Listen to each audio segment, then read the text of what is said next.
Simon අයියලා ගෙවල් පැත්තටවත් යන්න ඕන මේ දාසරේ අවුරුද්දට කරන්නේ මොකද්ද කියලා බලා ගන්නත් ඒ සතේ නැතු ඉන්නේ. ගමරාලගේ එන්නේ දැන් වැඩ නැති හින්දා හරි අමාරුවෙන් තමයි මේ ටිකේ ගමරාලත් ඉන්නේ.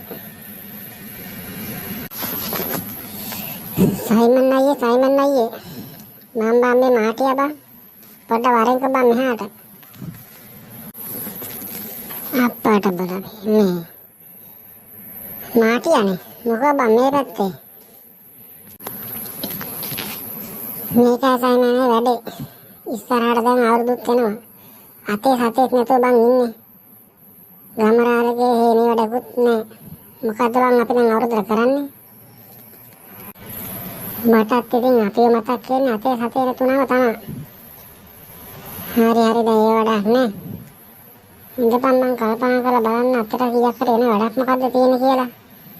මේ වරෙන්කුත් තේලින් ගබන ගම කතා කරන්නේ. අනේ බං හිරේ ඉරංගු වැටෙන කියන්න ඕන දෙයක්. මේ අවුරුදු කටේ මට නම් බෑ ඔක ළඟින් යන්න. මාස 4ක් ඇදලා ආව විතරයිනේ බං. හරි ඔබ බය වෙන්න තින්දපන්කෝ. මමනේ වැඩේ කරන්නේ. මෙදා පාර බං අරක්කුත් ගණන් වින්දා. අලගාව නියම වඩියක් ගහන්න පුළුවන්. මොකෝ ඔබ කියන්නේ?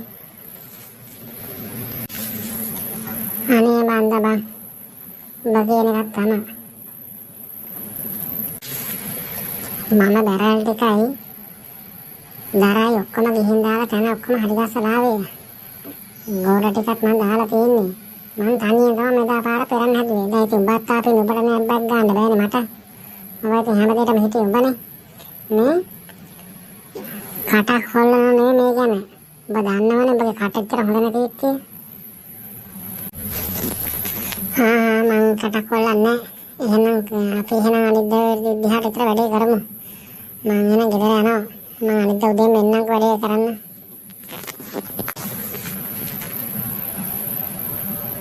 අන්න මාටි මෙතන තමයි තන. අපිට ඉතින් වැඩේ කරන්න තියෙන්නේ. අවුරුදුරත් මං තව දවස් 4යි තියෙන්නේ. දාන්ක බලන්න ගන්නේ. වැඩේ කමරේ කොට දාගන්න එපා. සයිමන් අර ආතින් එන පේන්නේ ගමරාලයා නේද? ගමරාලා එනකොට නම් හොඳ නෑ. කෝකටත් අපි මොහා වෙලා ඉමු. සයිමන් මාටියයි මේ පැත්තට එනවා දැක්කා. මුන් මොන මගෝඩියටක් කරන්න හදනවද දන්නේ නැහැ මේ පාර. ආයෙත්තර ජරා රස්සාව කරන්න හදනවද දන්නේ නැහැ.